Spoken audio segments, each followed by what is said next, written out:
தமிழக வெற்றிக் கழகம் சார்பில் இரண்டாம் கட்டமாக கல்வி விருது வழங்கும் விழா நடைபெறவிருக்கிறது. இதுகுறித்த விவரங்களுடன் செய்தியாளர் செல்வசூரியன் இணைந்திருக்கிறார்.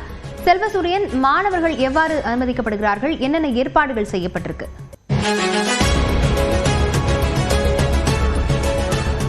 தமிழக வெற்றிக் கழகம் சார்பில் 10 மற்றும் 12ஆம் வகுப்பு பொதுத் தேர்வில் மாவட்டம் ரீதியாக முதல் 3 இடம் எடுத்த மாணவர்களுக்கு அந்த கல்வி ஊக்கத்தொகை மற்றும் அந்த சான்றிதழ் வழங்கும் விழாவானது தற்போது மாமல்லபுரம் அருகே இருக்கக்கூடிய ஒரு தனியார் விடுதியில் நடைபெற்று வருகிறது. தமிழக வெற்றிக் கழக தலைவர் விஜய் இன்னும் சற்று நேரத்தில் வர இருக்கிறார். நம்ம பார்க்கக்கூடிய அந்த காட்சிகளில் மாணவர்கள் 84 மாவட்டங்களிலிருந்து வருகை தந்திருக்கிறார்கள். முதல் கட்டமாக 30ஆம் தேதி நடைபெற்றது. அதில் ஒரு சில மாவட்டங்களில் இருக்கக்கூடிய அந்த மாணவர்கள் அழைத்து வரப்பட்டு அவர்களுக்கு அந்த கல்வி ஊக்கத்தொகை என்பது வழங்கப்பட்டது. அதே போல தற்போது 84 மாவட்டங்களிலிருந்து வருகை தந்திருக்கிறார்கள் மாணவர்கள்.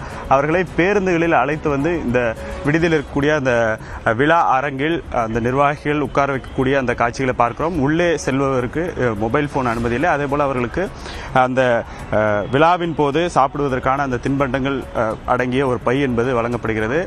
முழுவதும் செக் செய்யப்பட்டு ஒரு மாணவர்களுக்கு, அதாவது ஒரு மாணவர் வந்தார், அவரிடம் 2 விருந்தினர்கள் வராம், அதாவது ஒரு பாஸுக்கு 3 பேர் என்கிற அளவில் தற்போது அனைத்தையுமே செக் பண்ணி உள்ள அனுப்பக்கூடிய அந்த காட்சிகளை பார்க்கிறோம். இன்னும் சற்று நேரத்தில் தமிழக வெற்றிக் கழக தலைவர் விஜய் இங்கு வருகை தர இருக்கிறார். ஒரு வீட்டில இருந்து கிளம்பிட்டதாக நமக்கு தகவல்கள்லாம் கிடைத்திருக்கிறது. இன்னும் சற்று நேரத்தில் அந்த நிகழ்ச்சி என்பது தொடங்க இருக்கிறது. லாவண்யா, செல்வசூரியன், இதற்கு பிறகாக விஜய் கூட்டத்தை நடத்தவிருப்பதாகவும் தெரிவிக்கப்பட்டிருக்கிறது. நிர்வாகிகள் தரப்பிலிருந்து ஏற்கனவே பூத் கமிட்டி நிர்வாகிகள் சந்தித்த நிலையில இன்றைக்கும் அப்டேட் கேட்கவிருப்பதாக சொல்லப்பட்டது.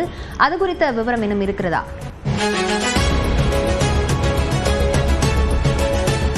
தற்போது இன்னும் தேர்தல் வருவதற்கு ஒரு 11 மாதங்கள் இருக்கக்கூடிய ஒரு சூழ்நிலை. ஏற்கனவே அவர் இந்த பூத் கமிட்டியை உடனடியாக அமைக்க வேண்டும் என்கிற ரீதியிலான ஒரு உத்தரவை பிறப்பித்திருந்தார். அதன் அடிப்படையில் மாவட்டந்தோறும் இருக்கக்கூடிய நிர்வாகிகள் பூத் வாரியாக சென்று அங்கு இருக்கக்கூடிய உறுப்பினர்களை இணைப்பது மற்றும் அந்த பூத் அந்த செய்வது உள்ளிட்டவற்றை செய்ய சொல்லியிருந்தார். அந்த வேலை என்பது தீவிரமாக நடைபெற்று வந்த நிலையில் இன்று இந்த விழாவிற்கு பிறகாக அந்த லிஸ்ட்ல இருக்கக்கூடிய ஆட்களை செக் செய்வது, அந்த வேலை எப்படி சென்று கொண்டிருக்கிறது உள்ளிட்ட அப்டேட் கேட்க இருப்பதாகவும் நமக்கு தகவல் என்பது கிடைத்திருக்கிறது. லாவண்யா, விவரங்களுக்கு நன்றி செல்வசூரியன்.